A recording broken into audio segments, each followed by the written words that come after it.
Sports fans, what's going on? It's G Man back here with another episode of Player to Be Named Later.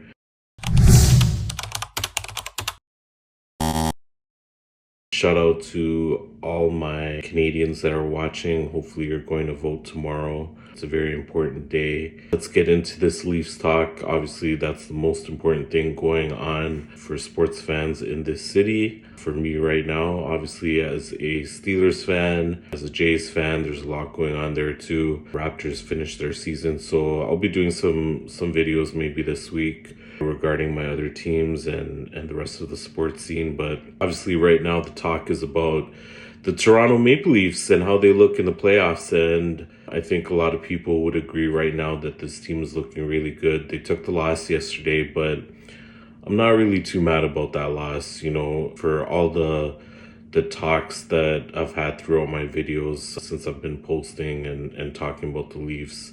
A lot of the things that scare me about this team and the era of the core four, at least through the first four games, has looked totally different compared to past playoff runs.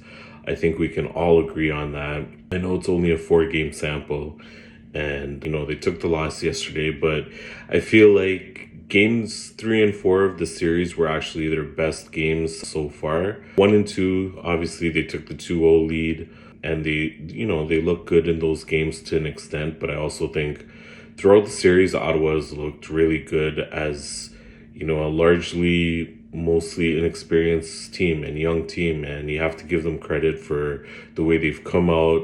They've played really hard against the Leafs. And I just want to shout out all the Senators fans that showed up for their team for the last 2 games. Leafs Nation usually takes over, especially in Ottawa.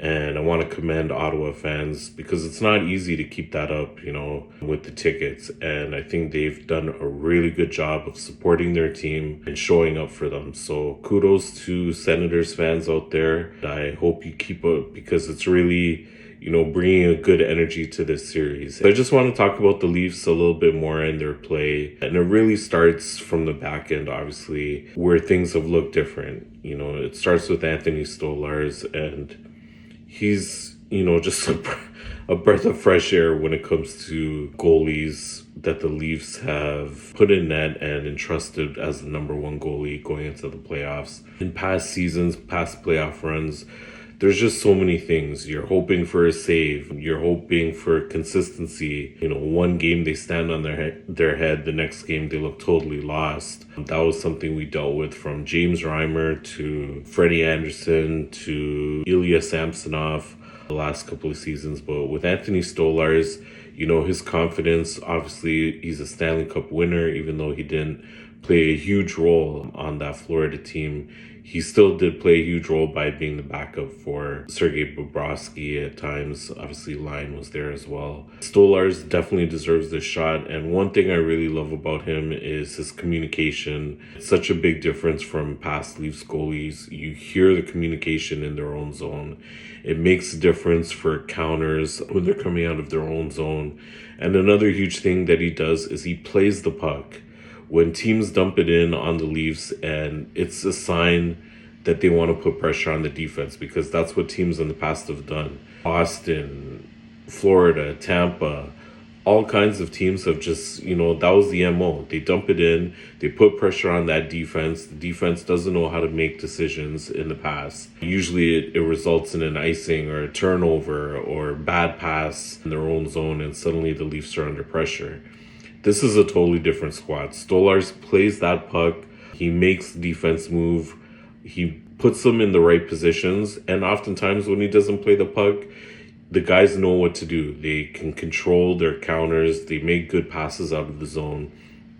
And I think that's one of the huge differences. And also, talking about the top 6 on their defense, it's a totally different mix that they have back there of shutdown defensive pairing, guys who can play both sides of the puck. Simone Benoit, what can you say about him? I talked about him in my last video and how much I like him, and I've kind of sung his praises all season because I do like his game. It seems like the way he plays is exactly how this coaching staff has asked him to play. He rushes the puck for the offense. You saw him make two huge plays that have resulted in wins for this team. Obviously, the game winner in overtime and setting up Max Domi for the game 2 winner. He's made a huge difference. Riley has opened up his game because he's playing with a more stay-at-home defenseman now. OEL seems to be playing the game that he's always played. Brandon Carlo is such a rock, and then of course Tanev and McCabe that are just shut down. They make the right plays. They never seem like they're under pressure.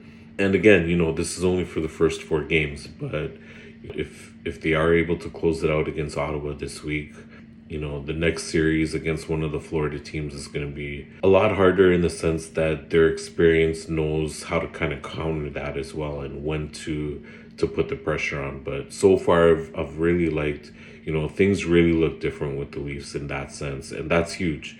It puts into the mind of those offensive players who are trying to rush the defense. Now, do I want to rush and attack the defense, or am I just going to get the puck played past me and suddenly it's an odd man rush going the other way? So I think in that sense, the Leafs have done a great job. They haven't allowed the pressure to get to them. And then when you talk about the core 4 and their offensive group, one thing that really sticks out to me is that the team looks really confident in the areas of the ice that are difficult, in certain parts of the offensive zone where they have to find open space. They look way more confident than they have ever.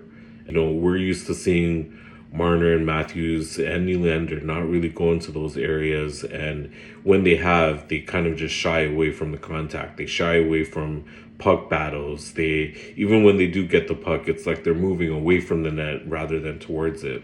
It's a complete 180. Now their puck battles are different. Austin, we already know how skilled he is at getting pucks back. Mitch has looked like a totally different player. He's inviting the contact. He's avoiding it when he needs to, but not shying away from, taking those hard defensive pressures from the other team. So Willie's doing his thing. I think he's kind of looked the same all year. Big shout out to JT. He's looked actually really good in this series. And so is Matthew Nyes. Matthew Nyes, that goal he scored yesterday was unbelievable. He has 3 goals in the series, and they're just getting a lot of contribution from their top 6. And even their bottom 6, even though, you have the goals from Max Domi, even Lawrence has had some opportunities there as well. But even though Scott Laughton hasn't gotten on the sheet, I really like his game so far. He's looked physical, put the pressure on. I think their forechecking has been great. They forced a lot of turnovers. And, one thing that I've noticed that the team has done is that they've guys who want to be agitators on the Senators, Brady Tkachuk, Ridley Gregg, Drake Batherson, Shane Pinto, guys who just want to agitate you and with their speed and skill, but also little chirps here and there, or little plays here and there. I feel like the Leafs have minimized that, and also they've turned the cheek when they needed to turn the cheek, but they've also haven't turned down a fight or a scrum or, pushing away from guys from charging Anthony Stolarz and getting in his grill. And of course, that started with Stolarz in game 2, the way he treated Ridley Gregg. I absolutely love that. That's what you need. You need that kind of pushback, and you need that attitude because, like I said, if they are able to close it out this week, whether they face Florida or Tampa, they're going to have to kind of face those type of players. And those type of players on those teams have experience, and it's multiple guys with Stanley Cup experience. But I really like the Leafs, and you want to talk about their new players, especially that have come into the squad that have that experience. Brandon Carlo, Steven Lorentz, Anthony Stolarz, OEL. These guys I feel like are good resources for guys who have been here throughout this era, because they can, and I hope they're doing this, but if I was them, I would be going to them and asking, what made it so easy for you guys to play against us? What did we do? Where can we get better? Where can we be stronger? And I think that's actually showing in their game. So whether this is entirely a Craig Berube and his coaching staff thing,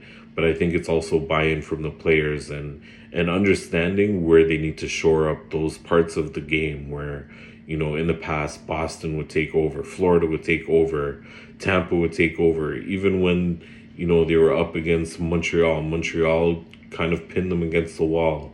There were times where they just looked lost. This is not even to say that they were a young squad at all. You look at Ottawa right now, they showed their immaturity at times, but I think as a team that's made the playoffs for the first time in, I think I want to say almost a decade, they've looked really good at handling themselves in certain situations. And you couldn't always say that about the past Leafs teams that have made the playoffs. And, after those first 3 years of this era, they became a veteran squad themselves. So for a good 5-6 playoff runs, they have shied away. They have played soft. They haven't been, dealing with those tough areas of the ice well at all. It was always, get the puck out as soon as possible, ice the puck giveaways. And you look at especially yesterday to me, completing the passes, getting out of their zone really quickly, putting the pressure back on the Senators. Even a game like yesterday, a closeout game, and you look at their closeout record with this era, it was 1-11 going in yesterday, and now it's 1-12. But they really gave themselves a shot. You could easily say in past seasons that a game like that, once the Sens got up 2-0, that was usually a blowout, 4-0, 4-1, 5-1, something like that. But the Leafs kept fighting, and you could see that they really have the confidence and belief in themselves that they can make a run here. So, like I said, it's only 4 games. They still have a lot of work to close out the series, because Ottawa's definitely just not going to, lie down and take a loss in this series. Travis Green has got his team playing, regardless of what the record is in the series right now. And again, shout out to them. So I just think the Leafs have to, keep playing the way they're playing. I'm not going to say there's much to change. They know where they have to kind of button things up. But I thought through 4 games so far, they're up 3-1. They've definitely just shown a different side of what they can do and how they can operate as a team. And I think things are looking good going into Game 5 here in Toronto on Tuesday. And shout out to all my Leafs fans, to all of Canada who can go out and vote tomorrow. Please do that. It's really important. Thanks for watching. I hope you guys keep watching and spreading the word. I look forward to the next video. Talk to you guys later. Have a good week. Keep the peace. See ya.